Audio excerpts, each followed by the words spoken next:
The following stories were written by Franklin W Dixon.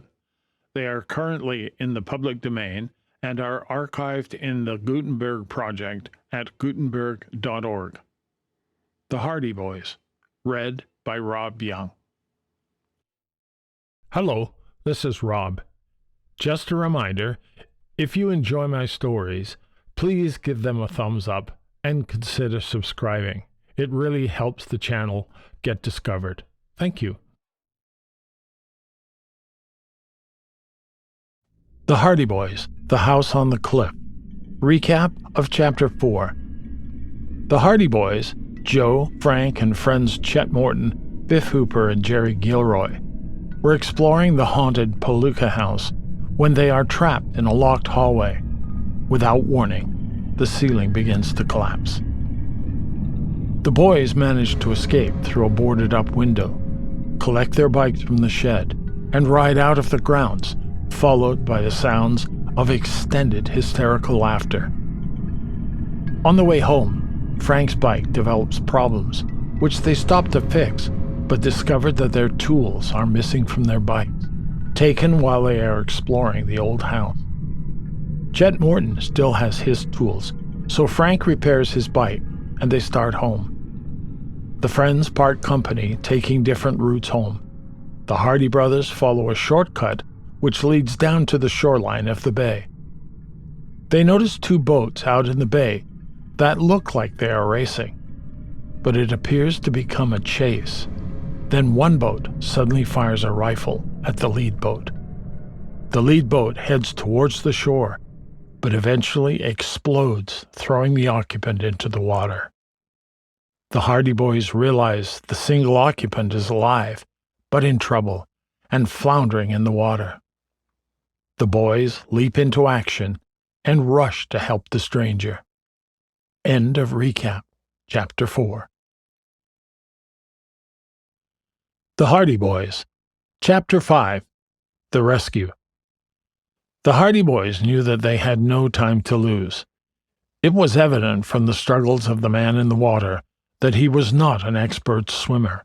So far he had not seen the boys, but they could hear him shouting for help, possibly thinking, however, that it was in vain, for it was a lonely part of the bay, and the nearest farmhouse outside of the deserted Palooka place was more than a half a mile down the road.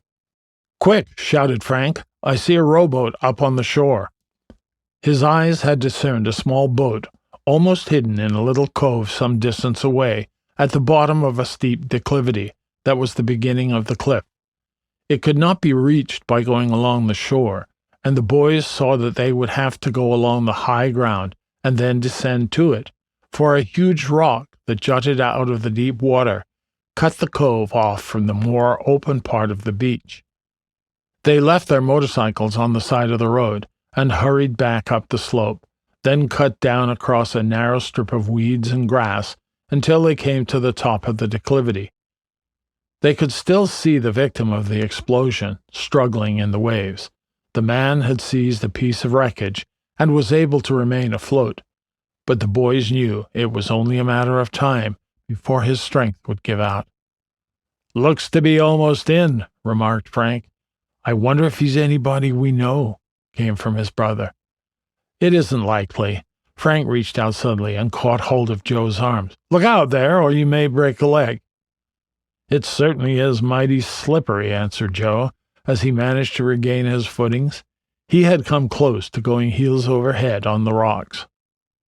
Slipping and scrambling, they made their way down the slope toward the little cove. Rocks went rolling and tumbling ahead of them. The distance was only a few yards, but the slope was steep, and a false step might result in broken bones. But they reached the bottom in safety, and there they came upon the rowboat. It was battered and old, but evidently still seaworthy. "Into the water with her," said Frank.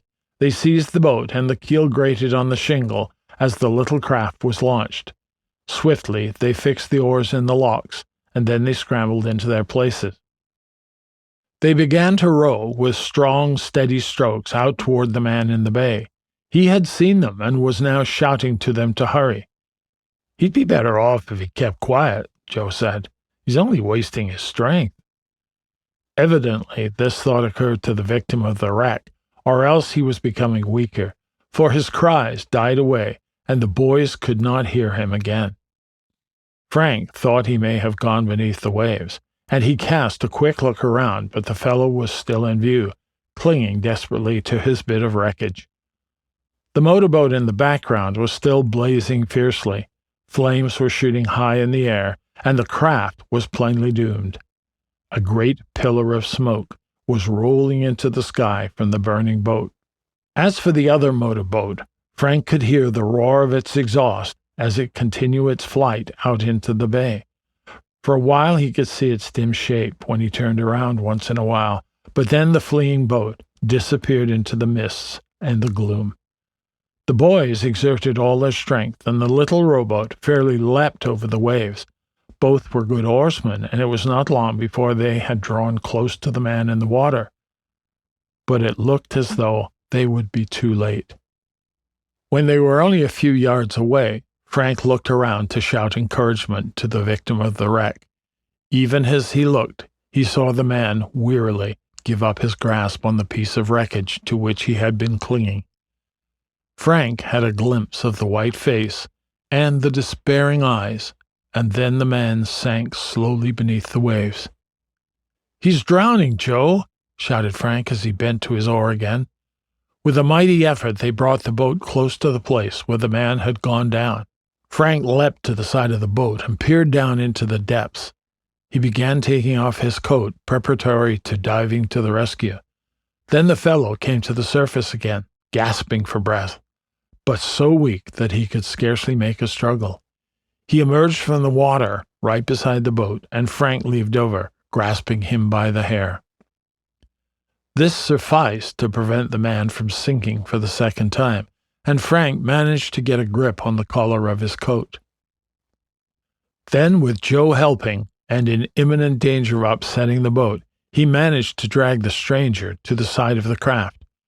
The fellow was dead weight, for he had lapsed into unconsciousness when Frank seized him, but somehow they contrived to get him into the boat, and there he lay, sprawled, helplessly, more dead than alive.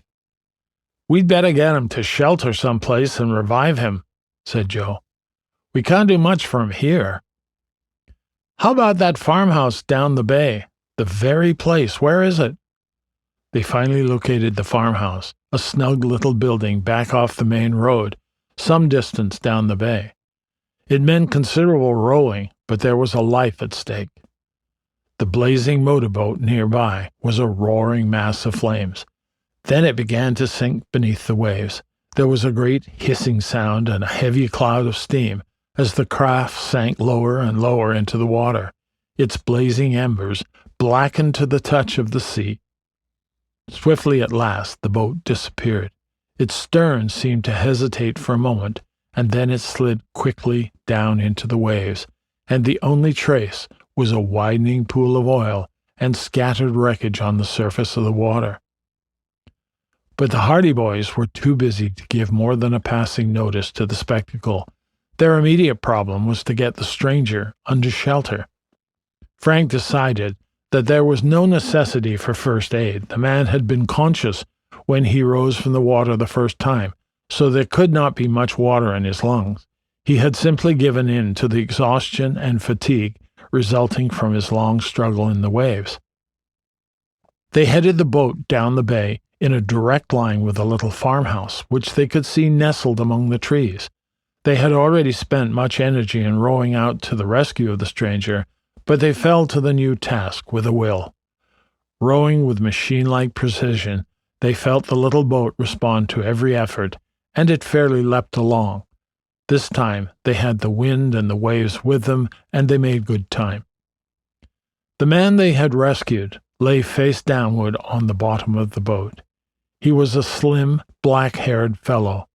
His clothes, which of course were soaked with water, were cheap and worn, the sleeves being frayed at the cuffs. They could not see his face, but they judged him to be young. He was still unconscious. Frank let Joe take his oar for a moment and crouched down beside the stranger. He turned the man over, and the limp form lolled about as helplessly as a bag of salt. As they had surmised, he was a young fellow with sharp, clean-cut features. He wore a cheap shirt, open at the throat. Frank pressed his ear to the fellow's chest and listened for signs of life. Finally, he straightened up with a mutter of satisfaction. "His heart's beating all right," he told Joe. "He's alive at any rate, just all in. He'll come to after a while." He returned to his oar, and the little boat skimmed over the waves on towards the farmhouse in the distance. The boys rowed until the muscles of their arms were aching, but at last they drew near the shore, and finally the pebbles grated underneath the keel. Frank leapt out and dragged the boat part way up onto the beach. Then between them they carried the unconscious man up the rocky shore toward the farmhouse.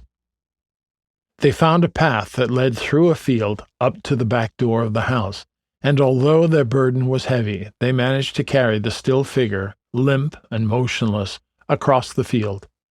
A gaunt, kindly-faced woman came hurrying out of the house at their approach, and from the orchard nearby came a man in overalls. The farmer and his wife had seen them. "Laws, what's happened now?" asked the woman, wide-eyed, as they came up to her. "This man was mighty nearly drowned out in the bay," explained Frank. "We saw your house." "Bring him in," boomed the farmer. "Bring him indoors." The woman ran ahead of them and held the door open. With the farmer giving aid, the boys carried the unconscious man into the house and placed him on a couch in the comfortably furnished living room.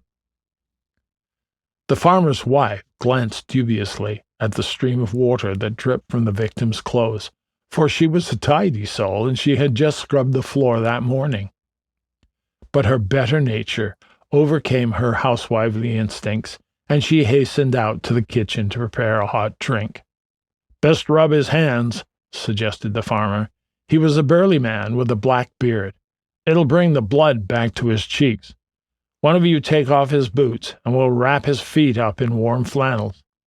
For the next 5 minutes, the house was a scene of excitement, as the farmer and his wife bustled about, and the Hardy Boys rubbed industriously at the hands and feet of the unconscious man, trying to restore him to consciousness.